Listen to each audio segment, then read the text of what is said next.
Welcome to TAPS 101.05, your 10-minute threat assessment essential, one brief at a time. I'm Michael Rivera, the Threat Assessment Coordinator for the Northwest ESD. This episode will bring clarity to the critical question, is it threatening?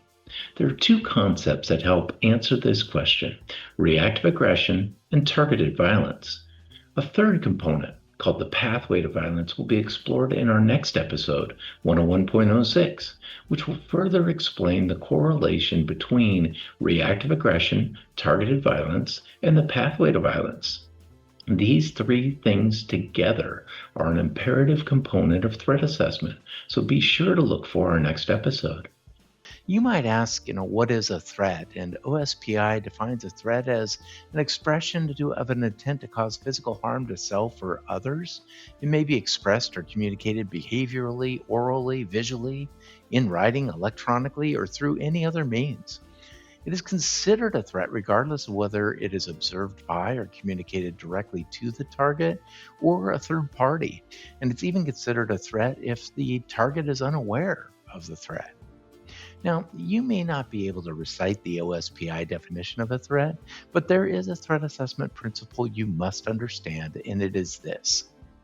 We want to know if the situation poses a threat, not just whether or not the subject made a threat.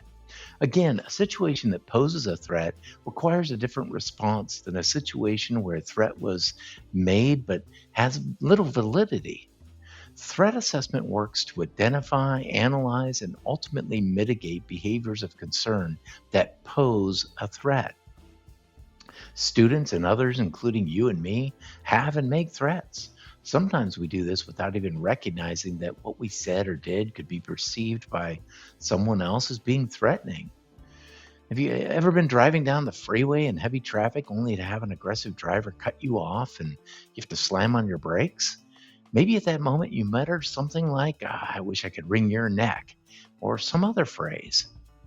Or think about a social media situation where a group of students are engaging in friendly jabs or comments about one another, but one student takes it too far and says something that's quite mean about another student.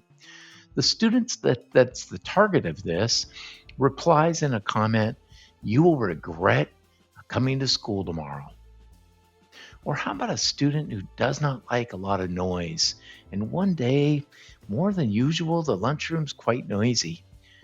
At some point, this student just gets so frustrated, they jump up onto the table and they just yell, "Shut up or I'll shut you all up for good." On their own, out of context and away from conversations or the situation, some of these phrases sound quite serious and even potentially deadly. But just because a threat is spoken does not mean it actually poses a threat. It is the context and the other factors that give us an understanding if the person of concern is on a pathway to targeted violence. Let's look at those two terms, reactive aggression and targeted violence. Reactive aggression is impulsive. It's emotionally driven. It can be aggressive as it's in response to a perceived threat, provocation, or frustration. There is no significant pre-planning or premeditation. It just might happen in the heat of the moment. It's from an elevated emotional state. Overstimulation and a lack of coping skills is often seen with reactive aggression. The car cutting you off in traffic, the social media posted response, and even the yelling in the lunchroom seem to originate from a place of emotion, and that is the foundation of reactive aggression. In contrast, targeted violence rarely happens out of the blue. It's not something where somebody just snapped, as it's often said. Targeted violence involves planning and preparation. It is intentional and purposeful.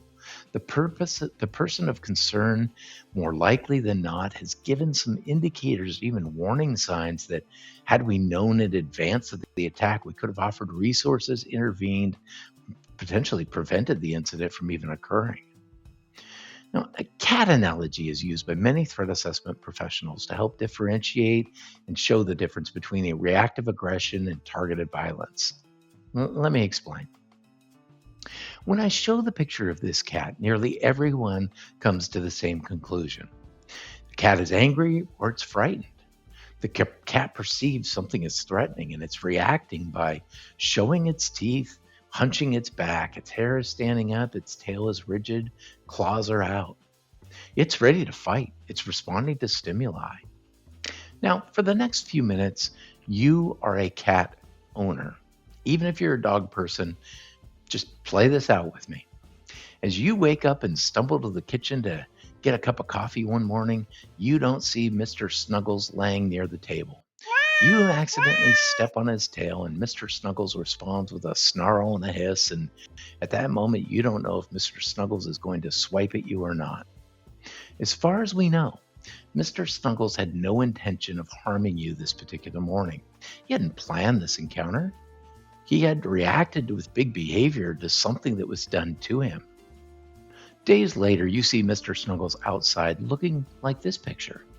He is slowly gliding, placing each paw carefully in front of the other.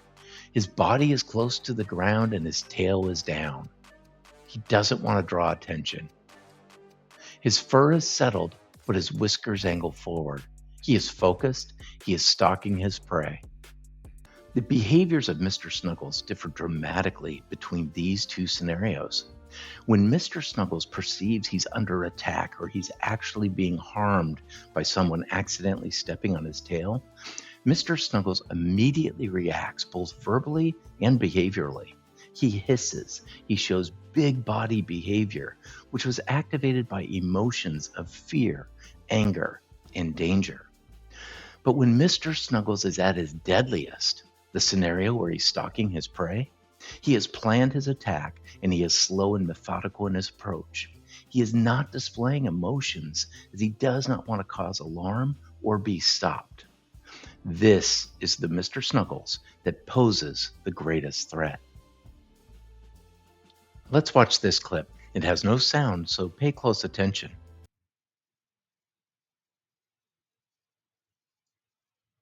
What do you surmise? Do you believe this person appears upset? We may not know the cause, but we are familiar with the behavior. It could have been activated from an email correspondence they received or a video they just watched, or maybe their computer crashed. The exhibited behavior leads us to suspect that this person is angry and frustrated. Now let's watch this clip.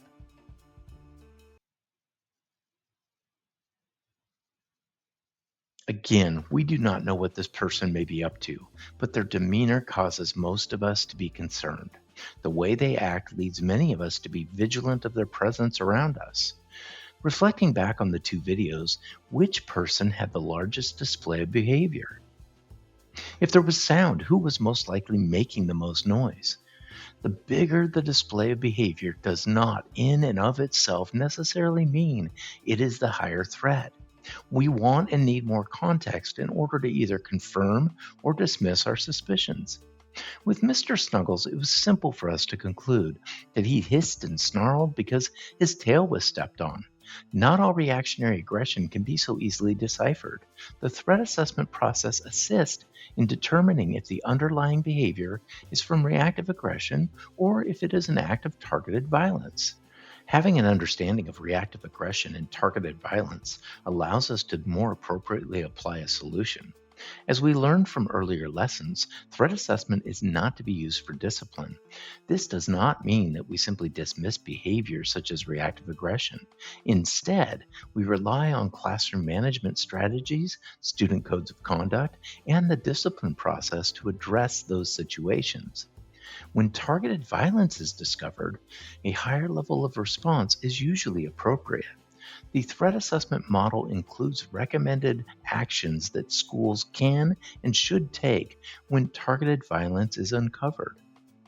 Remember to look for TAPS 101.06, where we will discuss the pathway to violence and the correlation it has with reactive aggression and targeted violence.